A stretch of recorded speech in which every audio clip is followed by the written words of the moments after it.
أعوذ بالله من الشيطان الرجيم بسم الله الرحمن الرحيم فويل للمصلين الذين هم عن صلاتهم ساهون صدق الله العظيم 107 নম্বর সূরা সূরা মাউন আয়াত নম্বর 4 এবং 5। এই দুইটি আয়াতের মধ্যে রব্বুল আলামিন বলেন ফাওয়াইলুল লিল মুসাল্লিন, দুর্ভাগ্য হতভাগ্য ওই সমস্ত সালাত আদায়কারীদের জন্য, নামাজ আদায়কারীদের জন্য, আল্লাযীনা হুম আন সালাতিহিম সাহুন, যে সমস্ত মানুষগুলি তাদের নামাজের ব্যাপারে উদাস, অর্থাৎ যে পদ্ধতিতে কোরআন এবং সুন্নাতে নামাজ আদায় করতে বলা হয়েছে এই পদ্ধতিতে যারা নামাজ আদায় করবে না, যারা নামাজের প্রতি উদাসীন থাকবে, নামাজ পড়ার দরকার তো নামাজ পড়ে, কিন্তু নামাজ হচ্ছে কি হচ্ছে না, কোন পদ্ধতিতে নামাজ পড়লে আমার নামাজটা কবুল হবে, এই চিন্তা ভাবনা নিয়ে যারা নামাজ পড়ে না তাদের নামাজ তাদের মুখের উপরে নিক্ষেপ করা হবে। হতভাগ্য এই সমস্ত নামাজিরা যারা নামাজের ব্যাপারে উদাস। সম্মানিত দর্শক বৃন্দ, আবার 10 প্রকার ব্যক্তির নামাজ আল্লাহ রাব্বুল আলামিন কবুল করেন না। তার 1 নম্বরে হলো যে সমস্ত মানুষগুলি বিনা ওজরে জামাত ছেড়ে দেয়, এদের নামাজ আল্লাহ কবুল করেন না। 2 নম্বরে হলো যাদের অর্থ রয়েছে, অর্থ থাকার পরেও যারা 100% হিসাব নিকাশের ভিত্তিতে যে যতগুলো টাকা তার অ্যাকুরেট জাকাত ফরজ হয়েছে, এই জাকাত যারা সঠিকভাবে আদায় করবে না তাদের নামাজ কবুল হবে না।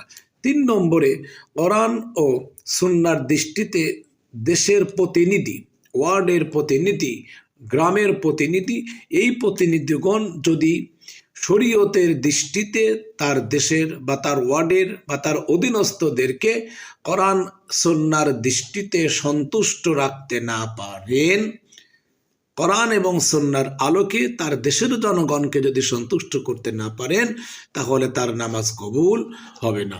4 নম্বরে হলো যে সমস্ত মানুষগুলি এডিক্টেড, যারা মদ্যপায়ী, যারা নামাজ পড়ার পরেও যারা নেশার সঙ্গে সম্পৃক্ত, নামাজও পড়ে আবার নেশাও করে, এ জাতীয় নেশাখোরদের নামাজ আমার আল্লাহ রাব্বুল আলামিন কবুল করবেন না। 5 নম্বরে হলো যারা মালিককে ফাঁকি দেওয়ার উদ্দেশ্যে নামাজ আদায় করে, মালিকের কাছ থেকে ছুটি নিয়েছে আমি নামাজ আদায় করব, যেখানে নামাজের জন্য আধা ঘন্টা বা 20 মিনিট বা 25 মিনিট টাইম যথেষ্ট, নামাজকে অজুহাত দেখিয়ে যারা অতিরিক্ত সময় ব্যয় করে ওই মালিকের ফাঁকি দেওয়ার যার মূল উদ্দেশ্য, তাদের নামাজ আল্লাহ রাব্বুল আলামিন কবুল করবেন না। 6 নম্বরে হলো স্বামীকে অসন্তুষ্ট করে নামাজ আদায় করা। স্বামী চাচ্ছে না আপনি এখন নফল ইবাদতটা করবেন, তার একটু প্রয়োজন আপনার, আপনি স্বামীর এই প্রয়োজনটাকে না মিটিয়ে, স্বামীর অভাবটাকে পূর্ণ না করে যদি আপনি নফল ইবাদত বন্দেগী নামাজ আদায় করেন, তাহলে আপনার নামাজ কবুল হবে না। 7 নম্বর হলো জালেম বাদশা, যারা দেশের জনগণের উপরে জুলুম করে, এলাকার প্রতিনিধি যারা জনগণের উপরে অন্যায় করে, অবিচার করে, জুলুমও করে, আবার তারা নামাজও আদায় করে, যারা জালেম তারা যতই নামাজ কালাম পড়ুক রব্বুল আলামিন তাদের নামাজকে কবুল করবেন না। 8 নম্বরে হলো নামাজও পড়ে আবার সুদও খায়, নামাজ আদায় করে সামনের কাতারে, কিন্তু বিভিন্ন পোস্ট অফিসে বিভিন্ন সুদভিত্তিক ব্যাংকিং ব্যবস্থার সঙ্গে অথবা চক্রবৃদ্ধি হারে অথবা জনগণের কাছ থেকে সুদের টাকা নেয় এবং দেয়, তাহলে নামাজও আদায় করে আবার সুদও খায়, এই সুদ করে নামাজ রব্বুল আলামিন কবুল করবেন না। 9 নম্বরে বলা হচ্ছে পিতামাতার অবাধ্য। সম্মানিত উপস্থিতি, যারা পিতামাতার অবাধ্য, আলেম কেন, মুফতি মুহাদ্দিস কেন, ডক্টর, লয়ার, যে হাই কোয়ালিটি শিক্ষিত এডুকেটেড নন এডুকেটেড যাই হোক না কেন, যদি তার কথায় কাজে পিতামাতা অসন্তুষ্ট হয়ে থাকেন, তাহলে ওই পিতামাতার অবাধ্য সন্তানদের নামাজ আমার আল্লাহ কবুল করেন না। 10 নম্বরে হচ্ছে ফরজ তরফ করা যাবে না। যেমন মেয়েদের পর্দা রয়েছে, মেয়েদের যেটা পর্দা বলা হয়, হোক সে মেয়েটা একবারে নির্জনে অথবা একাকিত্বে কেউ নাই, পর্দা করা ফরজ। নামাজের ভিতর এবং বাহিরে যে ফরজগুলি রয়েছে এর মধ্যে একটি ফরজ হলো পর্দা করা। আপনি আমার বিশেষ করে মেয়েরা এই যে শাড়ি পরে যে নামাজগুলো আদায় করেন, নামাজে রুকুতে গেলে সিজদাতে গেলে তাদের শরীরের অংশ বিশেষ উন্মুক্ত হয়ে যায়।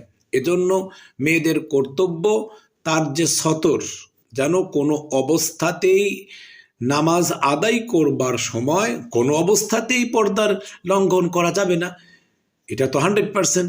এরপরেও নামাজের সময় যখন আপনি নামাজ আদায় করবেন, যেন আপনার সতরটা প্রকাশ না পায়, উন্মুক্ত হয়ে যায়। যদি আপনার সতর, আপনি যেভাবে আপনার সতরটা ঢেকে রাখা দরকার, যদি আপনি এভাবে নামাজ আদায় না করেন, তাহলে আপনার নামাজ কবুল হবে না।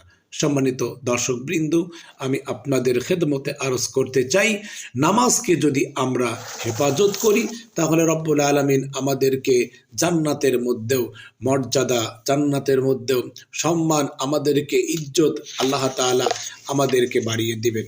আমি এই মর্মে পবিত্র কালামে আলামিন সূরা মাআরিজের 34 এবং 35 নম্বর আয়াতের মধ্যে আল্লাহ তাআলা জানিয়ে দিলেন, ওয়াল্লাযীনা হুম আলা সালাতিহিম ইউহাফিজুন উলাইকা ফি জান্নাতিম মুকরামুন। সূরা মাআরিজ আল্লাহ তাআলা বলেন, ওয়াল্লাযীনা হুম আলা সালাতিহিম ইউহাফিজুন, এবং যারা তাদের সালাতে যত্নবান তারাই জান্নাতে সম্মানিত। সুবহানাল্লাহ।